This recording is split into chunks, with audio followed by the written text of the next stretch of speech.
In 47 years, the Islamic Revolutionary Guard Corps has never done this. It crushed the 2009 Green Movement. It fired on protesters in 2019. It buried the 2022 uprising with mass arrests and executions. For nearly 5 decades, the IRGC has been the iron fist of the Islamic Republic, the organization that existed to protect the Supreme Leader at any cost, against any threat, from any direction. But something has changed. Something that, if you've been following Iran for any length of time, should stop you completely in your tracks. Because right now, behind closed doors, in conversations that would have meant immediate execution just 6 months ago, senior IRGC commanders are circulating a single demand, a demand being described by credible sources inside Iran as unprecedented in the entire history of the Islamic Republic. They want Mujtaba Khamenei to resign. The Guardian has become the threat. The organization built to protect the Supreme Leader is now the organization that wants him gone. I need you to understand what that means, not as a headline, not as a dramatic sentence, but as a structural reality. Because when the foundation of a state turns against the structure it was built to defend, you are no longer watching a government managing a crisis. You are watching a state in free fall. And what is happening inside Iran right now, across 3 simultaneous wars burning at every layer of the regime simultaneously, is something that not one analyst, not one intelligence agency, not even the Iranian people living through it saw coming. I'm Flash America. Stay with me. Because what triggered this collapse was not a military strike. It was not a sanction. It was one tweet posted on April 17th. And once you understand what that tweet did, you will understand why a regime that survived sanctions, wars, and international isolation for nearly half a century is now tearing itself apart from within. To understand how we arrived at this moment, you have to go back to the single crack in the foundation that started everything. Because before the streets erupted, before the clergy started panicking, before the IRGC commanders stopped trusting each other, there was one moment of weakness that the regime can never walk back.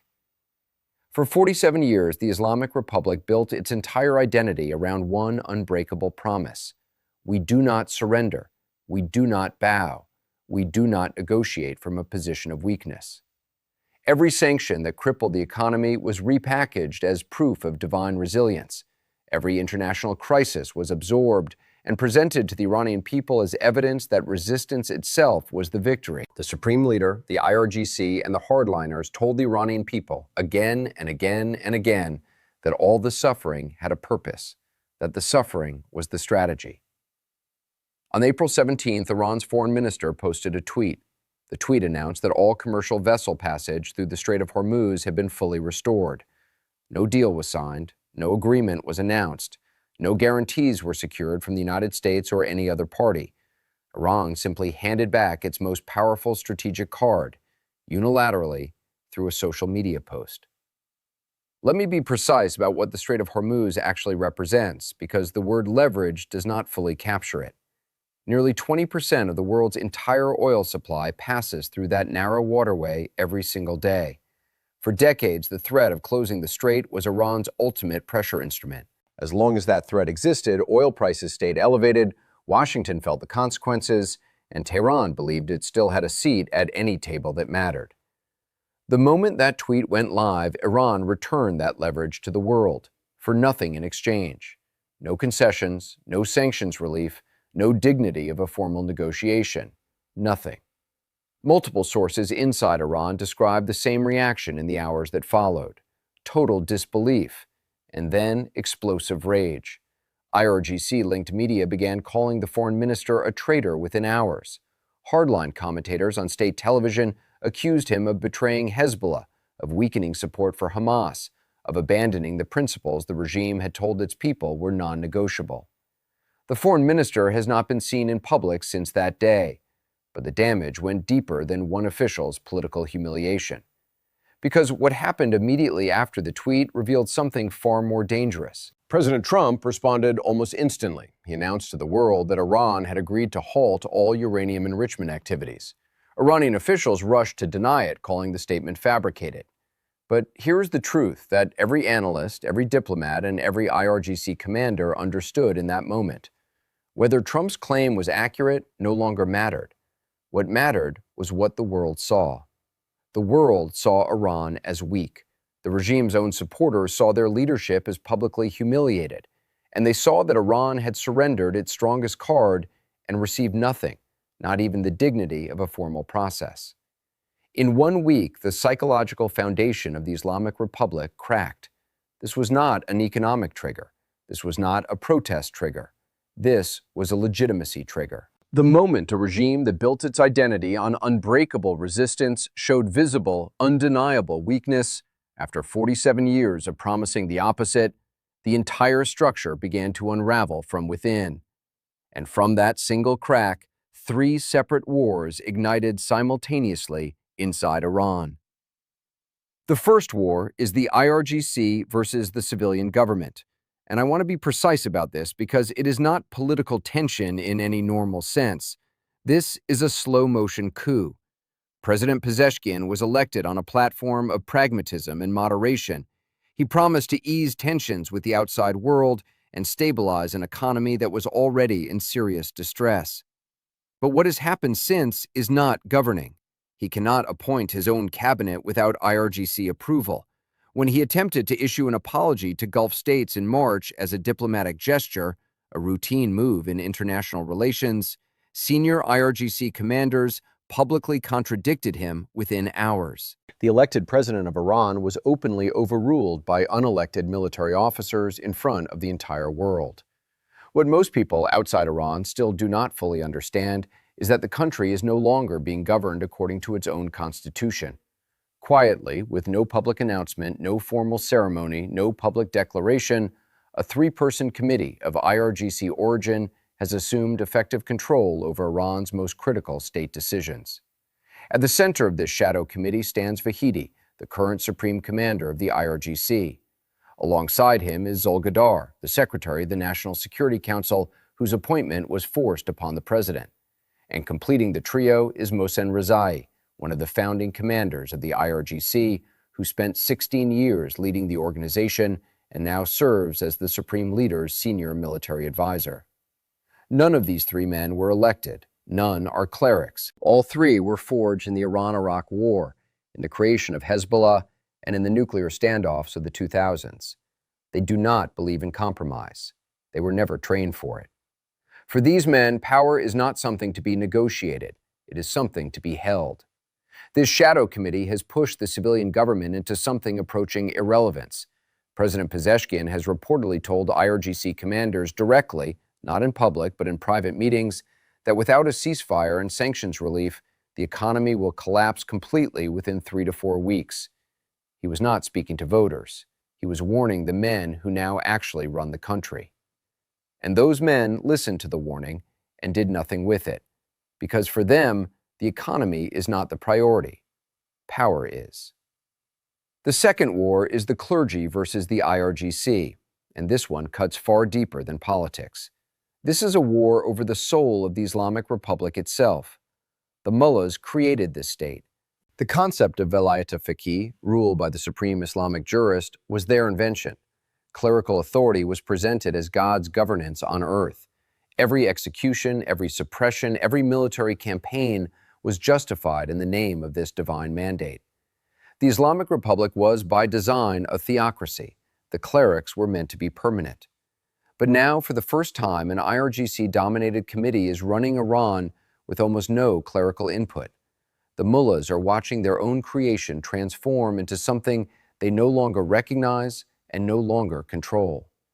Many now privately admit a possibility that would have been considered blasphemous to speak aloud even 2 years ago, that the Islamic framework may have always been secondary to raw military power, that the turbans were cover for the guns all along. The theocracy is becoming a military dictatorship in plain sight. Former Culture Minister Ayatollah Mohammadi recently expressed what many senior clerics are saying only in private, that Iran is not just losing the military confrontation, but the psychological and ideological war as well. The regime's narrative, its very reason for existing, is disintegrating in real time, and the men who built that narrative no longer have the power to defend it. If the Islamic Republic can function without genuine clerical leadership, Then what was the purpose of 1979? That is the question the clergy is now asking. They built the system is outgrowing them, and there is nothing they can do to stop it. The third war is the most dangerous front of all. It is the war on the streets. The people who've been filling the streets of Tehran, Isfahan, Mashhad, and more than 200 cities across all 31 provinces of Iran are not who the regime is used to facing. These are not the usual opposition voices. These are not foreign-backed activists or underground dissidents.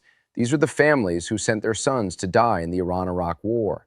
These are the communities that endured decades of sanctions because they genuinely believed the promise that resistance would eventually bring strength and dignity and vindication. That promise has now been broken in the most public way possible. Power cuts in Tehran now last up to 12 hours a day. Fuel queues stretch for kilometers. Food prices have risen more than 40% in recent months. Hospitals are reporting critical medicine shortages. Cancer treatments have been suspended. Chronic patients cannot access basic medication. ATMs have run dry in multiple cities. Small businesses are closing at an accelerating rate. The resistance economy the regime promoted for years has been exposed as nothing more than a slogan painted on a wall. In the 2026 to 2027 budget, oil revenue share of government funding dropped to just 5%, the lowest level since the 1960s. To compensate, taxes were raised by more than 60%. The government resorted to heavy inflationary financing, essentially printing money to survive the week. The cost of that policy is being paid by ordinary Iranians with their savings, their health, and their futures. But the protests that erupted in January 2026 went beyond economics. Something happened that genuinely shook the ideological core of the regime. In cities across the country, people began openly chanting for the return of the Shah. Not quietly, not in whispers, openly, publicly. Demands for the restoration of the monarchy and the return of Reza Pahlavi grew louder and more visible with every passing week. This is an existential threat to the Islamic Republic's founding myth. The entire justification for 1979, the entire reason the revolution happened, the entire story the regime has told for 47 years was the destruction of the monarchy. If Iranians in 2026 are openly saying they want it back, then the revolution's legitimacy has not merely weakened, it has been inverted. The revolution has become its own contradiction. The regime responded the only way it knows how, with force. On January 8th and 9th, security forces moved in hard. There were significant casualties and mass arrests. Families of detainees were threatened directly. Attend the state-organized rally on February 11th or watch your relative's sentencing increase. Many of the people waving flags on Revolution Day were not there by choice, and when footage of the violence spread globally, the regime deployed its final weapon: denial. Hardline clerics and state media, including Mashhad's Friday prayer leader, claimed publicly that all videos of the crackdown were AI-generated fabrications. When a regime cannot hide reality, it declares reality itself fake. Yet despite the repression, the protests continue, and the IRGC now finds itself asked to crush the very people it once claimed to protect: former core supporters, former believers, the people whose sacrifice was supposed to be the proof that the revolution was worth it. These three wars are not separate events. They feed each other in a loop. The military takeover fuels clerical resentment. Clerical weakness emboldens the streets. Street pressure intensifies the paranoia inside the IRGC. And at the center of this entire storm sits a supreme leader who has been almost completely invisible for 35 days. For 35 days after Mojtaba Khamenei was selected as the new supreme leader, there was no public image, no speech, no video appearance, only written statements read aloud by others. The man theoretically sitting at the apex of all power in Iran was absent during the most critical weeks in the regime's modern history. Reports from inside Tehran indicate he sustained injuries, though the exact nature and severity remain unknown. What is known is the effect, a dangerous vacuum where absolute power is supposed to sit. And into that vacuum, the three-person IRGC committee moved with ruthless speed. Here is what makes this moment genuinely unlike anything since 1979. When Ayatollah Khamenei died in 1989, a functioning clerical and civilian structure managed the transition within hours. Rafsanjani and the incoming Supreme Leader Ali Khamenei coordinated a smooth handover. The system worked because there was still a system. That system no longer exists. In its place, there was a military committee with no democratic mandate, no genuine clerical legitimacy, and no clear chain of command above them. They are governing by default, not by law. And now, this unelected committee is facing pressure it never anticipated, pressure from within its own ranks. The targeted operations in the final days of March struck deeper than infrastructure. They penetrated the IRGC's most carefully protected sense of its own invulnerability. Senior commanders who believed themselves untouchable, operating in cities they considered safe zones, were located and neutralized. Individuals connected to the regime's internal security apparatus in Tehran were found in places they believed no enemy could reach. The result has been something more corrosive than any physical strike: deep, paralyzing paranoia. Sources close to the IRGC describe commanders dramatically reducing direct communication with one another. Internal secure channels are now heavily restricted. The question, who is feeding intelligence to Mossad or coalition agencies, is being asked about almost everyone. Trust has collapsed inside a security organization. And when trust collapses inside a security organization, operational capacity does not merely weaken. It begins to rot from within, even without another shot being fired. This internal distrust has now reached the highest levels. Senior IRGC figures, according to multiple independent sources inside Iran, are privately circulating the once unthinkable position that Mojtaba Khamenei must step aside. His near-total invisibility during the worst crisis the regime has faced in decades, they argue, has made the situation actively worse. His rushed and opaque selection has left Iran with a figurehead who cannot command respect, cannot appear in public, and cannot stabilize the three wars burning simultaneously beneath him. This is the fundamental difference between today and every previous crisis the Islamic Republic has survived. In 2009, during the Green Movement, the IRGC remained unified and crushed the protests from above. In 2019 and 2022, despite broader unrest and severe economic pain, the security apparatus still functioned as a coherent force loyal to the Supreme Leader. The Supreme Leader stayed visible. The chain of command held. The IRGC stood with the system and restored order. Today, the IRGC is not standing with the leadership. Today, the IRGC is the crisis. History has shown us, repeatedly, how regimes actually fall. Not usually from a single overwhelming military blow, not usually from external force alone, but from the quiet, invisible withdrawal of belief. From the moment when the people running the system stopped defending it. The Soviet Union did not collapse because the West won a military victory. It collapsed because thousands of party officials quietly stopped believing in the structure they had spent their careers maintaining. Gorbachev did not destroy the USSR. The officials who silently stopped defending it did. Bashar al-Assad did not fall in Syria because of superior enemy firepower alone. He fell when the generals who were supposed to hold the line decided the structure was no longer worth saving. One by one, the pillars of his regime chose not to bear the weight anymore. And we saw it here in Iran before, in 1979. The Shah had one of the most modern, well-equipped militaries in the entire region. His regime looked invincible from the outside. Yet when soldiers were ordered to fire on their own people, many of them lowered their weapons. When the military stops protecting the regime has already ended. The final ceremony is merely a formality. A regime can survive poverty. It can survive war. It can survive decades of sanctions. It can survive international isolation.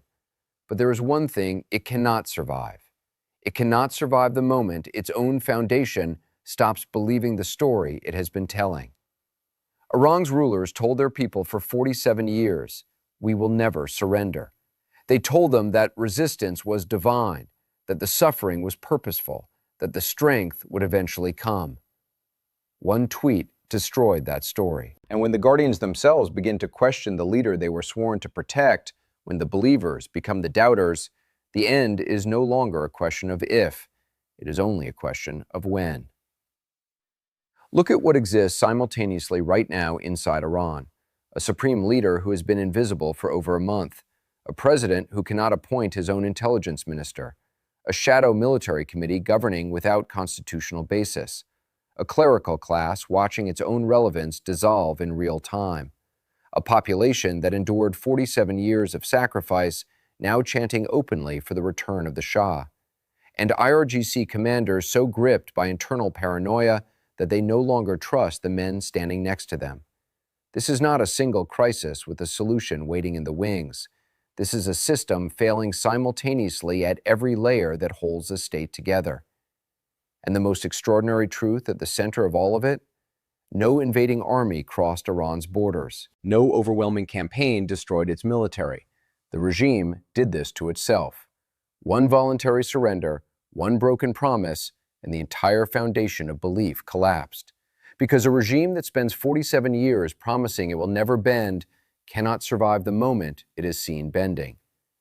The ceremony has not happened yet, but the Islamic Republic, as it was built and as it was promised to the Iranian people, has already ended. It ended in the only way that truly matters, in the minds of its own people and in the private doubts of its own guardians. What comes after will not just change Iran. It will force Russia and China to recalculate their entire relationship with Tehran. It will reshape every proxy conflict from Lebanon to Yemen. It will redraw the balance of power in the Middle East in ways that no one fully has a map for yet.